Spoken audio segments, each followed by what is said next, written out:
وسلم دائما أبدا على السلام علیکم ورحمۃ اللہ وبرکاتہ۔ بسم اللہ الرحمن الرحیم۔ الحمد للہ رب العالمین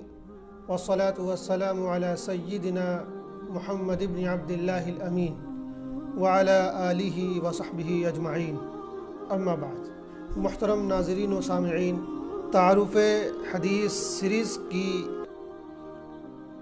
اس 8ویں قسط میں 8ویں ایپیسوڈ میں آپ کا سواگت ہے، آپ کا استقبال ہے۔ آج کی ہماری گفتگو کا عنوان ہے حدیث رسول کی تشریعی حیثیت اور اس کے دلائل۔ اس عنوان کا مطلب یہ ہے کہ جس طرح ہماری شریعت میں قرآن پاک کی آیتیں حجت ہیں، یعنی جس طرح جب کوئی حکم ہم کو بتایا جاتا ہے اور اس کی دلیل مانگی جاتی ہے تو ہم قرآن پاک کی آیتیں پیش کرتے ہیں کہ اللہ پاک نے قرآن پاک میں حکم دیا ہے، اس لیے یہ حکم ہمارے لیے واجب ہے اور اس کو ماننا ہمارے لیے واجب ہے۔ تو جس طرح ہم شریعت کے احکام پر قرآن پاک کی آیتوں سے دلیل دیتے ہیں، اسی طرح کیا حضور پاک علیہ الصلوۃ والسلام کی حدیثوں سے بھی ہم دلیل دے سکتے ہیں یا نہیں دے سکتے ہیں؟ تو کیا جس طرح قرآن کی آیتوں کی بات ماننا، ان سے جو ثابت ہونے والے احکام ہیں ان کو ماننا واجب ہے، ضروری ہے، کیا اسی طرح حدیثوں میں جو باتیں کہی گئی ہیں، حدیثوں میں جو احکام بیان کیے گئے ہیں، کیا ان کو بھی ماننا واجب ہے یا ان کو ماننا واجب نہیں ہے؟ اس عنوان کی ضرورت اس لیے پیش آئی ہے، اس لیے کہ ہمارے بہت سے دانشور اور بہت سے لکھنے پڑھنے والے حضرات یہ کہتے ہیں کہ حدیث جو ہے وہ حجت نہیں ہے، یعنی حدیث کی شریعت میں قانونی حیثیت وہ تسلیم نہیں کرتے۔ وہ یہ کہتے ہیں کہ حدیث جو ہے وہ حضور پاک علیہ الصلوۃ والسلام کے اپنے اقوال تھے اور ان کو جو ہے صرف اس طرح دیکھنا چاہیے جس طرح آج کل ہم بزرگوں کے اقوال کو دیکھتے ہیں، بزرگوں کے ملفوظات کو دیکھتے ہیں۔ کوئی آدمی ان سے رہنمائی لینا چاہے تو لے سکتا ہے، اور اگر کوئی آدمی جو ہے ان سے رہنمائی نہ لینا چاہے تو اس کو مجبور نہیں کیا جائے گا۔ تو اسی طرح وہ کہتے ہیں کہ حدیثوں کی بھی حیثیت وہی ہے، اور بھی مختلف باتیں وہ لوگ کہتے ہیں۔ تو ہم پہلے قرآن پاک کی آیتوں کی روشنی میں خاص طور سے دیکھنے کی کوشش کریں گے کہ کیا حضور پاک علیہ الصلوۃ والسلام کی حدیثیں ہمارے لیے حجت ہیں کہ نہیں ہے، یعنی کیا ان کی قانونی حیثیت جو ہے تسلیم کرنی ضروری ہے یا تسلیم کرنا ضروری نہیں ہے۔ اس سلسلے میں جو سب سے پہلی دلیل ہمارے پاس ہے وہ یہ ہے، اور اس بات کو بہت اچھی طرح سمجھنے کی ضرورت ہے کہ جس طرح حضور پاک علیہ الصلوۃ والسلام کو قرآن کریم وحی کے ذریعے ملا ہے، یعنی اللہ پاک نے فرشتے کے ذریعے سے وحی کر کے آپ تک قرآن کو پہنچایا ہے، اسی طرح حضور پاک علیہ الصلوۃ والسلام کے جو ارشادات ہیں، آپ کی جو باتیں ہیں، آپ کے جو فرمائے ہوئے الفاظ ہیں، کلمات ہیں، وہ بھی جو ہے اللہ پاک کی طرف سے وحی ہوتے تھے۔ قرآن پاک کی وحی میں اور حضور پاک علیہ الصلوۃ والسلام کی جو اپنی باتیں ہوتی تھیں جن کو ہم حدیث کہتے ہیں، اس وحی میں تھوڑا فرق ہے اور اچھا خاصا فرق ہے۔ وہ فرق یہ ہے کہ قرآن پاک کی جو وحی ہوتی ہے اس کے الفاظ حضور پاک علیہ الصلوۃ والسلام کے اوپر جو ہے بالکل اسی طرح نازل ہوتے تھے جس طرح اللہ پاک بھیجتے تھے، تو وہ الفاظ مکمل 100% حضور پاک علیہ الصلوۃ والسلام پر اللہ پاک کے ہوتے تھے، اور حضور پاک علیہ الصلوۃ والسلام اس میں کچھ نہیں کرتے تھے اپنی طرف سے، بس اللہ پاک کے ان کلمات کو، ان الفاظ کو جو ہے تلاوت فرما دیا کرتے تھے۔ جبکہ جو حدیثیں ہوتی ہیں، جو حضور پاک کے ارشادات ہوتے ہیں، تو اس میں جو ہے باتیں جو ہے اللہ کے رسول کے دل میں اللہ پاک کی طرف سے ڈالی جاتی تھی اور ان کو آپ اپنے الفاظ میں بیان کر دیا کرتے تھے۔ تو قرآن کے الفاظ بھی اللہ پاک کی طرف سے ہیں اور اس کا جو معنی مفہوم ہے وہ بھی اللہ پاک کی طرف سے ہے، جبکہ حدیثوں میں جو باتیں کہی گئی ہیں ان میں جو مفہوم ہوتا ہے، جو باتیں ہوتی ہیں، وہ تو اللہ پاک کی طرف سے اللہ کے رسول صلی اللہ علیہ وسلم کے دل میں ڈالی جاتی تھیں، اور ان میں الفاظ جو ہوتے ہیں وہ حضور پاک علیہ الصلوۃ والسلام کے ہوتے ہیں۔ تو جس طرح قرآن پاک وحی ہے اسی طرح حدیثیں بھی جو ہیں وہ وحی ہیں، یعنی یہ صرف کسی عام انسان کی اپنی باتیں نہیں ہیں جو وہ اپنے خیال سے کہہ رہا ہو، بلکہ یہ حدیثیں، یہ آپ کی باتیں، یہ بھی جو ہے حضور پاک علیہ الصلوۃ والسلام کے دل میں ڈالی گئی اللہ پاک کی وحی ہوتی ہیں۔ اور ظاہر بات ہے کہ جو اللہ پاک کی ڈالی ہوئی وحی ہوگی تو اس کو تسلیم کرنا اور اس کو ماننا واجب ہوگا۔ کوئی بھی شخص جو ہے اللہ پاک کی بھیجی گئی وحی سے انکار نہیں کر سکتا ہے اور اس کو ٹال نہیں سکتا ہے۔ سوال یہ پیدا ہوتا ہے کہ اس بات کی کیا دلیل ہے کہ حضور پاک علیہ الصلوۃ والسلام کی حدیثیں اور حضور پاک جو اپنی باتیں ارشاد فرماتے تھے یہ باتیں یہ وحی ہوتی تھی؟ تو اس کی بہت سی دلیلیں ہیں جو قرآن پاک سے ہم کو سمجھ میں آتی ہیں۔ ایک بہت مشہور آیت ہے قرآن پاک کی، اللہ پاک کا ارشاد ہے کہ وما ينطق عن الهوى ان هو الا وحی یوحى، کہ یہ جو پیغمبر ہے ہمارا یہ اپنی خواہشات سے نہیں بولتا ہے بلکہ ایک وحی ہوتی ہے جو اس کی طرف کی جاتی ہے اور یہ اس وحی کی روشنی میں بات کرتا ہے۔ تو اس آیت میں صرف قرآن پاک کے بارے میں بات نہیں کی جا رہی ہے کہ حضور پاک علیہ الصلوۃ والسلام جو قرآن پاک بولتے ہیں وہ وحی ہوتا ہے، بلکہ یہ بات کہی جا رہی ہے کہ آپ جو بھی کلام فرماتے ہیں، جو بھی آپ نطق فرماتے ہیں، بولتے ہیں، اور ظاہر بات ہے بولنے میں قرآن کی تلاوت بھی شامل ہے اور قرآن کے علاوہ اگر آپ کچھ ارشاد فرماتے ہیں تو وہ بھی شامل ہوگا۔ اس لیے کہ اگر صرف قرآن پاک مراد ہوتا ہے اس آیت میں تو پھر وما ینطق کی جگہ وما یتلو ہونا چاہیے تھا، یعنی یہ تلاوت جو بھی کرتے ہیں وہ اللہ کی وحی ہوتی ہے۔ تو یہ تلاوت کا لفظ نہیں لایا گیا بلکہ یہاں نطق کا لفظ، بولنے کا لفظ لایا گیا کہ جو کچھ بھی یہ بولتے ہیں یہ اپنی خواہشات سے نہیں بولتے ہیں بلکہ اللہ پاک ان کی طرف وحی ڈالتا ہے ان کے دل میں، اس کی روشنی میں یہ کلام فرماتے ہیں۔ تو اس آیت سے جو ہے پتہ چلتا ہے کہ آپ کی جو باتیں ہیں وہ بھی وحی ہوتی ہیں۔ اسی طرح قرآن پاک میں کچھ آیتوں میں جو ہے ایسی باتیں بیان کی گئی ہیں جن کو اللہ پاک نے اپنا حکم قرار دیا ہے اور یہ کہا کہ یہ ہمارے حکم سے ایسا ہوتا تھا، جبکہ ہم پورے قرآن میں تلاش کرتے ہیں تو کہیں بھی وہ حکم اللہ پاک کا ہم کو نظر نہیں آتا ہے۔ مثال کے طور پر وما جعلنا القبلة التي كنت عليها الا لنعلم من يتبع الرسول ممن ينقلب على عقبيه، یہ پوری آیتیں ہیں۔ اس میں یہ بات بیان کی گئی ہے کہ جب حضور پاک علیہ الصلوۃ والسلام پر حکم آیا کہ اب آپ جو ہے قبلے کی طرف رخ کر کے نماز پڑھا کیجیے، تو اس پس منظر میں اس ضمن میں اللہ پاک نے فرمایا کہ پہلے جو آپ بیت المقدس کی طرف رخ کر کے نماز پڑھتے تھے تو وہ بھی ہمارا ہی حکم تھا،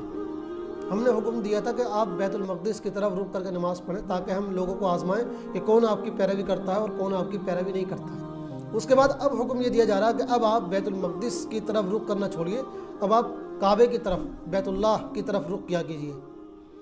تو اب یہ سوال پیدا ہوتا ہے کہ اللہ پاک نے جو کہا کہ بیت المقدس کی طرف رخ کرنے کا ہم نے حکم دیا تھا، تو پورے قرآن میں آپ تلاش کر جائیے، کہیں بھی آپ کو ایک آیت بھی نہیں ملے گی، ایک ٹکڑا بھی نہیں ملے گا جہاں اللہ پاک نے آپ کو حکم دیا ہو کہ آپ بیت المقدس کی طرف رخ کیجیے۔ تو اس سے پتہ ہی چلا کہ بیت المقدس کی طرف رخ کرنے کا جو حکم دیا گیا تھا وہ اللہ پاک نے آپ کو وحی کے ذریعے دیا تھا، لیکن وہ والی وحی جس کو ہم حدیث کہتے ہیں، وہ وحی نہیں جو قرآن میں تلاوت کی جاتی ہے، بلکہ وہ وحی جو اللہ کے رسول علیہ الصلوۃ والسلام کے دل میں ڈالی جاتی تھی اور آپ اپنے الفاظ میں اس کو بیان کیا کرتے تھے۔ یعنی بیت المقدس کی طرف رخ کرنے کا حکم آپ کو حدیث کے ذریعے گویا کہ دیا گیا تھا۔ اسی طرح قرآن پاک میں ایک اور آیت ہے، ایک واقعہ ہوا تھا حضور پاک علیہ الصلوۃ والسلام کی سیرت میں، زندگی میں، کہ بنو نذیر جو یہودیوں کا ایک قبیلہ تھا، آپ علیہ الصلوۃ والسلام نے ان کو جو ہے وہاں سے جلا وطن کیا تھا، تو اسی ضمن میں جو ہے ان کو جو ہے مسلمانوں کو کچھ حکم دیا گیا تھا اور یہ کہا گیا تھا کہ جو یہاں درخت وغیرہ ان کو کاٹیے، تو اس میں کہ وما قطعتم من لینۃ او ترکتموها قائمۃ علی اصولها فباذن اللہ ولیخزی الفاسقین، کہ جو بھی تم نے درخت کاٹے ہیں یا چھوڑے ہیں تو وہ اللہ کے حکم سے کاٹے ہیں یا اللہ کے حکم سے چھوڑے ہیں، یعنی جو بھی جو ہے مسلمانوں نے وہاں درخت کاٹے یا ان کو چھوڑ دیا تو یہ صرف اللہ کے حکم سے ہوا۔ اب آپ پورے قرآن میں تلاش کیجئے کہ اللہ پاک نے بنو نذیر کے اس علاقے کے درختوں کو کاٹنے کا حکم کس آیت میں دیا ہے، تو آپ کو پورے قرآن میں ایک بھی آیت نہیں ملے گی۔ تو اللہ پاک فرمانا کہ بِإِذْنِ اللہ، اللہ کے حکم سے جو ہے آپ کو مسلمانوں کو جو ہے وہ درخت کاٹنے یا درخت چھوڑنے کا حکم دیا گیا تھا۔ تو یہاں بھی جو درخت کاٹنے کا حکم دیا گیا تھا وہ اللہ پاک نے اس وحی کے ذریعے سے دیا تھا جس وحی کو ہم حدیث کہتے ہیں، قرآن پاک کی کسی بھی آیت میں وہ حکم موجود نہیں ہے۔ اور اس طرح کی بہت ساری آیتیں ہیں جن سے یہ ثابت ہوتا ہے کہ حضور پاک علیہ الصلوۃ والسلام پر جو وحی تھی وہ دو طرح کی وحی ہوتی تھی، ایک وہ وحی جو قرآن کی شکل میں موجود ہے اور ایک وہ وحی جو حدیثوں کی شکل میں موجود ہے۔ اسی لیے حضور پاک نے ارشاد فرمایا تھا، ابو داؤد اور مسند احمد کی یہ روایت ہے، آپ نے فرمایا تھا کہ الا انی اوتیت القرآن ومثلہ ومعہ، الا انی اوتیت القرآن ومثلہ معہ، کہ مجھے جو ہے قرآن بھی دیا گیا ہے اور قرآن کے ساتھ ساتھ قرآن جیسی ایک چیز اور بھی دی گئی ہے، یعنی جس طرح مجھے قرآن کی شکل میں وحی دی گئی ہے اسی طرح قرآن کی طرح کی ایک وحی اور بھی مجھ کو دی گئی ہے جو حدیث کی شکل میں ہے۔ اس اعتبار سے دونوں میں کوئی فرق نہیں ہے کہ قرآن بھی اللہ کی طرف سے آیا ہے اور حدیثوں کی وحی جو ہے وہ بھی اللہ کی طرف سے آئی ہے۔ تو یہ بہت مضبوط دلیل ہے اس بات کی کہ حضور پاک علیہ الصلوۃ والسلام کی حدیثیں وحی ہیں، اور جس طرح قرآن وحی ہے اسی سے ملتی جلتی قسم جو ہے حدیثوں کی بھی ہے۔ بس فرق کیا ہے؟ فرق صرف ہم نے آپ کو بتایا، فرق یہ ہے کہ قرآن کی جو وحی ہے اس کے الفاظ بھی اللہ پاک کی طرف سے ہوتے تھے، اور حدیثوں کی جو وحی ہوتی تھی اس کے الفاظ حضور پاک علیہ الصلوۃ والسلام کے اپنے ہوتے تھے۔ اس کے علاوہ ایک آگے ہم چلتے ہیں تو دیکھتے ہیں کہ کیا حضور پاک علیہ الصلوۃ والسلام کی حدیثیں جو ہے وہ ہمارے لیے حجت ہیں یا قانونی حیثیت رکھتی ہیں یا نہیں رکھتی ہیں۔ تو ہم قرآن کریم کی بہت سی آیتوں میں یہ پاتے ہیں کہ اللہ پاک خود آپ کو یہ اختیار دے رہا ہے، آپ کو یہ اتھارٹی دے رہا ہے، آپ کو یہ مقام دے رہا ہے کہ آپ صلی اللہ علیہ وسلم جو ہے وہ قرآن پاک کی تشریح فرمائیں گے۔ قرآن پاک میں وَأَنزَلْنَا إِلَيْكَ الذِّكْرَ لِتُبَيِّنَ لِلنَّاسِ مَا نُزِّلَ إِلَيْهِمْ، کہ ہم نے یہ قرآن اس لیے اتارا ہے تاکہ آپ لوگوں کے سامنے وضاحت کر دیں، لوگوں کے سامنے اس کی توضیح کر دیں، اس کی تشریح کر دیں۔ تو حضور پاک علیہ الصلوۃ والسلام کو جو ہے اللہ پاک تشریح کا حکم دے رہا ہے، تشریح کا اختیار دے رہا ہے۔ تو ظاہر بات ہے جو بھی آپ کی حدیثیں ہیں، جو بھی آپ کے ارشادات ہیں، وہ سب قرآن پاک کی تشریح تو ہیں۔ تو جب اللہ پاک آپ کو یہ حکم دے رہا ہے اور آپ کو یہ اختیار دے رہا ہے کہ آپ تشریح فرمائیں، تو یہ کون عقل مند انسان ہوگا جو یہ کہے گا کہ حضور پاک کی تشریح کو ہم قبول نہیں کریں گے؟ جب اللہ پاک نے آپ کو تشریح کا حکم دیا ہے اور تشریح کا اختیار دیا ہے، تو کوئی بھی انسان کیسے اس بات کا انکار کر سکتا ہے کہ ہم آپ کی تشریح کو قبول نہیں کریں گے؟ اور اس کی وجہ یہ ہے کیونکہ حضور پاک علیہ الصلوۃ والسلام کی تشریح کو قبول کرنا جو ہے وہ ہمارے لیے ضروری بھی ہے، کیونکہ بہت سی آیتیں ایسی ہیں جن میں ہم لغت کی مدد سے یا اپنی عقل کی مدد سے قرآن پاک کی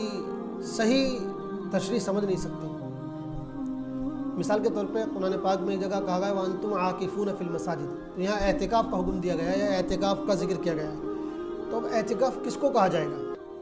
جب تک جو ہے حضور پاک علیہ الصلوۃ والسلام اس کی پوری طرح توضیح نہیں کر دیں تو ہم اس کو مکمل طریقے سے سمجھ نہیں سکتے ہیں۔ حضور پاک نے تشریح فرمائی کہ اعتکاف کس کو کہتے ہیں تو ہماری سمجھ میں آیا، ورنہ جو ہے ہم اس کی صحیح حقیقت جو ہے نہیں سمجھ پاتے۔ اسی طرح قرآن پاک میں بہت ساری چیزیں اس طرح کی ہیں جو حضور پاک علیہ الصلوۃ والسلام کی تشریح کی مدد کے بغیر ہماری سمجھ میں نہیں آ سکتی ہیں۔ ایک جگہ ہے وَلَقَدْ آتَيْنَاكَ سَبْعًا مِنَ الْمَثَانِي وَالْقُرْآنِ الْعَظِيمِ، کہ ہم نے آپ کو جو ہے 7 آیتیں دی ہیں جو بار بار پڑھی جاتی ہیں۔ تو 7 من المثانی، تو یہ 7 مثانی سے کیا مراد ہے؟ کوئی بھی آپ لغت اٹھا لیجئے، اپنی عقل کا استعمال کر لیجئے، اگر آپ حدیثوں کو سائڈ کر دیں تو آپ ان آیتوں کا صحیح مطلب سمجھ نہیں سکتے ہیں۔ تو اس لیے اور بھی بہت ساری اس طرح کی مثالیں ہیں، ہم نے صرف سمجھانے کے لیے 1-2 مثالیں پیش کی ہیں۔ تو ان سے بھی واضح ہوتا ہے کہ حضور پاک علیہ الصلوۃ والسلام کی جو تشریحات ہیں جو حدیثوں کی شکل میں ہیں، ان کو ماننا اور ان کو تسلیم کرنا اور ان کے مطابق قرآن کو سمجھنا یہ ہمارے لیے ضروری ہے۔ تیسری چیز ہم یہ دیکھتے ہیں کہ قرآن پاک میں اللہ رب العزت نے جس طرح اپنی اطاعت کا حکم دیا ہے اسی طرح حضور پاک علیہ الصلوۃ والسلام کی اطاعت کا بھی حکم دیا ہے۔ بلکہ عجیب و غریب بات یہ ہے کہ ایسا تو کئی جگہ ہوا ہے کہ اللہ کے رسول صلی اللہ علیہ وسلم کی اطاعت کا حکم دیا گیا ہے اور اللہ پاک نے اپنی اطاعت کا حکم نہیں دیا ہے، یعنی صرف یہ کہا گیا کہ رسول پاک کی اطاعت کرو، لیکن ایسا کہیں نہیں ہوا کہ اللہ پاک نے اپنی اطاعت کا حکم دیا ہو اور رسول کی اطاعت کا حکم نہ دیا۔ بہت سی آیتیں ہیں، تفصیل طلب ہے وہ آیتیں پیش کرنا، اس لیے ہم آیتیں پیش نہیں کرتے ہیں۔ ایک بہت مشہور اس سلسلے کی آیت ہے جس میں اللہ تعالیٰ نے یہ فرمایا کہ جو رسول کی اطاعت کرے گا یہ بالکل ایسا ہی ہے جیسا کہ وہ اللہ کی اطاعت کرے گا، من یطع الرسول فقد اطاع اللہ، کہ جس نے رسول کی اطاعت کی یہ ایسا جیسا کہ اس نے اللہ کی اطاعت کی۔ تو اور بہت سی آیتوں میں یا ایھا الذین آمنوا اطیعوا اللہ واطیعوا الرسول، اے ایمان والو اللہ کی اطاعت کرو اور اللہ کے رسول کی اطاعت کرو۔ تو 20-30 آیتیں ہیں اور اس سے بھی زیادہ ہیں جن میں اللہ کے رسول صلی اللہ علیہ وسلم کی اطاعت کا حکم دیا گیا ہے۔ تو اب یہ بتائیے کہ اللہ کے رسول کی اطاعت کا مطلب کیا ہے؟ کیا آپ یہ کہیں گے کہ جو آپ قرآن دیں گے وہ تو ہم مانیں گے اور جو آپ حدیثیں ہم کو دیں گے ان کی ہم اطاعت نہیں کریں گے؟ اطاعت کا مطلب یہ ہوا جب اللہ کی اور اللہ کے رسول کی دونوں کی اطاعت کا حکم دیا جا رہا ہے تو اس کا مطلب یہ ہوا کہ اگر رسول اپنی طرف سے بھی کوئی بات کہے تو اس کو ماننا چاہیے اور اس کو ماننا واجب ہے، ورنہ صرف اگر قرآن مقصود ہوتا ہے اس جگہ اور ان آیتوں میں صرف یہ مراد ہوتی کہ صرف قرآن کو ماننا ہے تو پھر یہ کیوں کہا جاتا کہ رسول کی اطاعت کرو؟ صرف یہ کہا جاتا کہ اللہ کی اطاعت کرو، کیونکہ قرآن میں تو ہے اللہ کی اطاعت ہے۔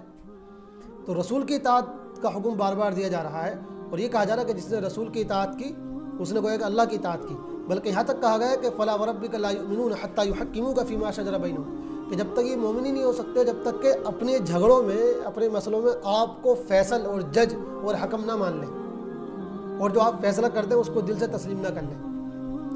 تو ظاہر بات ہے آپ جو بھی فیصلہ کریں گے وہ سارے فیصلہ قرآن میں تو موجود نہیں ہو سکتے، اور کہا ہی جا رہا ہے کہ جو بھی آپ فیصلہ کریں گے ان کو تسلیم کرنا اور دل سے ان کو ماننا، یہ ان کے مومن ہونے کی پہچان ہے۔ اگر یہ اس کو دل سے نہیں مانتے ہیں اور دل سے اس پر راضی نہیں ہوتے ہیں تو یہ گویا کہ وہ مومن نہیں ہے۔ تو اب یہ جو باتیں کہی جا رہی ہیں قرآن پاک میں، ظاہر بات ہے یہ سب باتیں حدیثوں پر فٹ بیٹھتی ہیں کہ آپ جو تشریحات فرمائیں گے وہ حدیث ہوگی، آپ جو فیصلہ کریں گے وہ حدیثوں کی شکل میں ہو، آپ جو باتیں ارشاد فرمائیں، جو حکم دیں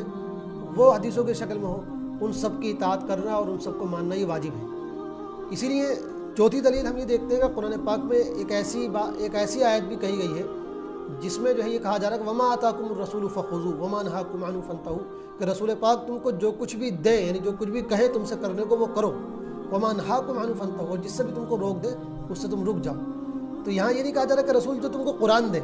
بلکہ جو کچھ بھی تم کو دے اور جس چیز سے بھی تم کو منع کرے۔ اسی لیے اس آیت سے جو ہے صحابہ کرام نے یہی مطلب سمجھا تھا۔ بہت سی روایت میں آتا ہے کہ بعض موقعوں پر صحابہ کرام میں سے کسی سے کوئی مسئلہ پوچھا گیا تو انہوں نے جو ہے حدیث کی روشنی میں اس کا جواب دیا، تو سوال کرنے والے نے اعتراض کیا کہ آپ مجھے جو ہے قرآن کی روشنی میں جواب دیجیے، تو انہوں نے کہا کہ یہ قرآن ہی کی روشنی میں ہے۔ تو انہوں نے پوچھا قرآن میں کہاں ہے؟ تو انہوں نے کہا قرآن میں یہ ہے ما آتاکم الرسول فخذوہ وما نہاکم عنہ فانتہوا، کہ رسول جو تم کو دے دے اس کو لو، رسول جس سے تمہیں روک دے اس سے رک جاؤ۔ تو رسول کی حدیث جو ہے یہ گویا کہ ایسا ہی جیسے کہ قرآن میں وہ حکم آیا ہے۔ اور بھی بہت ساری آیتیں ہیں، بہت ساری حدیثیں ہیں جن میں اس طرح کی بات کہی گئی ہے کہ حضرت پاک علیہ الصلوۃ والسلام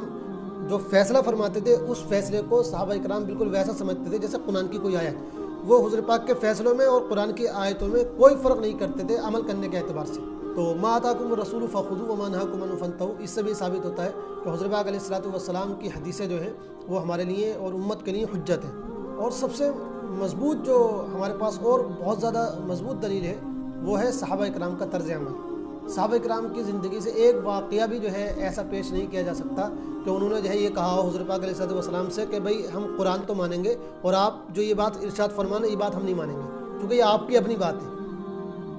ایک بھی مثال اس طرح کی پیش نہیں کی جا سکتی، بلکہ ایسا تو ہوا کہ اگر کسی نے ماننے سے انکار کیا تو اس کا یعنی اس کو مسلمان ہی نہیں مانا گیا ہے، اور صحابہ کرام جو ہے اس کے قتل کے لیے تیار ہو گئے۔ بلکہ صحابہ کرام کا جو معمول تھا وہ یہ تھا کہ سب جو ہے حضرت پاک علیہ الصلوۃ والسلام کی بالکل اس طرح اطاعت کرتے تھے جس طرح قرآن کی بات مانتے تھے۔ وہ قرآن میں اور آپ کے ارشادات میں عمل کرنے کے اعتبار سے کوئی فرق نہیں کرتے تھے۔ آپ کی زندگی میں بھی ایسا کرتے تھے اور آپ کی زندگی کے بعد بھی صحابہ کرام کا یہی طرز عمل تھا۔ چنانچہ جو ہے روایت میں آتا ہے کہ حضرت ابوبکر صدیق رضی اللہ تعالیٰ عنہ، حضرت عمر فاروق رضی اللہ تعالیٰ عنہ اور دیگر تمام صحابہ کرام کا طرز عمل یہ تھا، ان کا طریقہ یہ تھا کہ جب ان کو کوئی نیا مسئلہ ان کے سامنے آتا تھا تو پہلے وہ قرآن پاک کی آیتوں میں غور کرتے تھے اور اس میں اس مسئلے کا حل تلاش کرتے تھے۔ اگر قرآن پاک کی آیتوں میں وہ مسئلہ ان کو نہیں ملتا تھا، اس مسئلے کا جواب نہیں ملتا تھا، تو پھر وہ آپس میں جو صحابہ موجود ہوتے تھے ان سے پوچھتے تھے کہ بھئی کسی کے پاس کوئی حدیث موجود ہے حضرت پاک کی؟ تو اگر حدیث موجود ہوتی تھی تو وہ اس حدیث کے مطابق فیصلہ کرتے تھے۔ تو صحابہ کرام جو ہے حدیثوں کو تلاش کرتے تھے، ایک دوسرے سے حدیثوں کے بارے میں سوال کرتے تھے، پوچھتے تھے بھئی یہ مسئلہ آیا ہوا ہے، اس مسئلے کے بارے میں کسی کے پاس کوئی حدیث ہو تو وہ حدیث ہم کو بتاؤ۔ تو بعض صحابہ کرام کے پاس کوئی حدیث ہوتی تھی اس مسئلے سے متعلق تو وہ حدیث پیش کرتے تھے، اور حضرت ابوبکر اور حضرت عمر فاروق اور دیگر صحابہ کرام وہ سب اس حدیث کے مطابق فیصلے کیا کرتے تھے۔ بعض لوگ یہ کہتے ہیں کہ حضرت پاک علیہ الصلوۃ والسلام کی حدیثیں صحابہ کرام کے لیے تو قانونی حیثیت رکھتی تھی، ان کے لیے تو حجت تھی، لیکن بعد کے لوگوں کے لیے جو ہے وہ حجت نہیں ہے، بعد کے لوگوں کے لیے ان کو ماننا واجب نہیں ہے، ان کو ماننا ضروری نہیں ہے۔ تو یہ تو اتنی بودھی بات ہے کہ اس کو جو ہے کوئی بھی صحیح مسلمان اور صحیح عقل والا انسان تسلیم ہی نہیں کر سکتا۔ اس کا مطلب تو یہ ہوا کہ حضرت پاک علیہ الصلوۃ والسلام کی جو اطاعت تھی وہ صرف جو ہے صحابہ کرام کے دور کے لیے تھی، گویا کہ حضرت پاک کی رسالت جو ہے وہ صحابہ کرام کے زمانے کے لیے، آپ گویا کہ بعد کے لیے رسول نہیں ہے۔ یہ کیسی تفریق ہو گئی کہ صحابہ کرام کے لیے اطاعت ضروری ہو اور بعد کے لوگوں کے لیے اطاعت ضروری نہ ہو؟ یہ تو آپ کی رسالت میں فرق کرنا ہوا، یہ تو یہ کہنا ہوا کہ آپ صرف صحابہ کرام کے رسول تھے، بعد کی امت کے آپ رسول نہیں تھے۔ یہ تو ایسی بات ہے کہ کوئی مسلمان کہہ نہیں سکتا ہے، اس لیے کہ قرآن پاک میں آپ کی رسالت کو قیامت تک کے لیے بتایا گیا ہے اور یہ کہا گیا ساری دنیا کے لیے، سارے انسانوں کے لیے، قیامت تک جتنے بھی انسان آئیں گے آپ ان سب کے رسول ہیں۔ تو بہرحال خلاصہ یہ ہے کہ قرآن پاک کی بے شمار آیات سے یہ ثابت ہوتا ہے کہ حضور پاک علیہ الصلوۃ والسلام کے ارشادات اور حضور پاک علیہ الصلوۃ والسلام کی جو باتیں ہیں، جو حدیثیں ہیں، ان کو بھی اسی طرح ماننا ضروری ہے جس طرح کہ قرآن پاک کی اطاعت ضروری ہے اور قرآن پاک کی بات ماننی ضروری ہے۔ البتہ ایک آخری بات یہ ملحوظ رہنی چاہیے کہ قرآن پاک میں اور حدیثوں میں جو فرق ہوگا وہ اس اعتبار سے فرق ہوگا کہ قرآن پاک ہم تک جو پہنچا ہے وہ بالکل یقینی طریقے سے پہنچا ہے، اس میں کوئی شک نہیں ہے، ایک زبر زیر بھی اس میں ادھر ادھر نہیں ہوا، کیونکہ حدیثیں جو ہم تک پہنچی ہیں وہ اس یقینی درجے سے ہم تک نہیں پہنچی ہیں، بلکہ ان میں کچھ تو بہت پکے اور مضبوط ذریعے سے ہم تک پہنچی ہیں اور کچھ جو ہے ہلکے درجے سے ہم تک پہنچی ہیں۔ تو ہمارا کام یہ ہے کہ ہم یہ تحقیق کریں کہ جو حدیثیں ہم تک بالکل مضبوط ذریعے سے پہنچی ہیں ان کو ہم تسلیم کریں، جو ثابت طریقے سے پہنچی ہیں، جو مضبوط طریقے سے پہنچی ہیں ان کو ہم مانیں اور ان پر عمل کریں، اور جو حدیثیں ہم تک کمزور درجے سے پہنچی ہیں، کمزور طریقے سے پہنچی ہیں تو ان کو ہم نہ مانیں۔ چنانچہ پوری امت یہی کرتی ہے کہ جو صحیح حدیثیں ہیں اور صحیح میں جو خاص طور سے متواتر حدیثیں ہیں،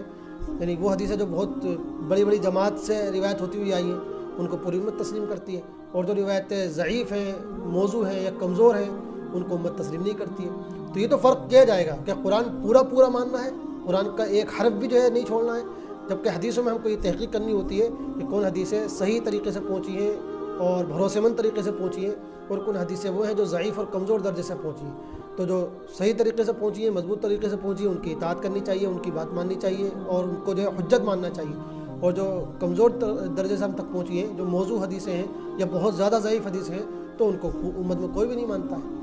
تو یہ بہرحال آج کی گفتگو کا خلاصہ ہوا کہ جس طرح قرآن پاک کی اطاعت ضروری ہے، قرآن پاک جو ہے ہماری شریعت کے لیے قانونی حیثیت رکھتا ہے اور ہم اپنی شریعت بیان کرنے کے لیے قرآن سے دلائل لے کر آتے ہیں، اسی طرح ہمارے لیے حضور پاک علیہ الصلوۃ والسلام کی حدیثیں بھی حجت ہے، اور حضور پاک علیہ الصلوۃ والسلام کی حدیثیں بھی جو ہے قانونی حیثیت رکھتی ہیں، اور ہم اپنی شریعت میں، اپنے احکام میں جس طرح قرآن سے استدلال کرتے ہیں اسی طرح ہم حدیثوں سے بھی استدلال کرتے ہیں، اور پوری امت کا یہ تقریباً اجتماعی موقف ہے، اجماعی موقف ہے، پوری امت کا اتفاقی موقف ہے۔ اس میں صرف چند لوگ جو بعد میں پیدا ہوئے ہیں ان لوگوں نے اس طرح سے انکار کیا ہے، ورنہ پوری امت اور امت کی اکثریت اور سارے علماء، سارے محدثین، سارے مفسرین متفقہ طور پر یہ بات کہتے ہوئے آ رہے ہیں کہ حضور پاک علیہ الصلوۃ والسلام کی حدیثیں پوری امت کے لیے حجت ہے اور ان کی قانونی حیثیت واجب التسلیم ہے۔ تو آج کی ہماری گفتگو یہیں ختم ہوتی ہے۔ انشاءاللہ نویں قسط میں ہمارا جو موضوع ہوگا وہ ایسے حضرات کے دلائل جو حدیث کی قانونی حیثیت کا، تشریعی حیثیت کا انکار کرتے ہیں، تو ان کے دلائل ہم پیش کریں گے اور پھر ان دلائل کا جو صحیح جواب ہے وہ جواب آپ کی خدمت میں پیش کریں گے۔ خدا حافظ، والسلام علیکم ورحمۃ اللہ وبرکاتہ۔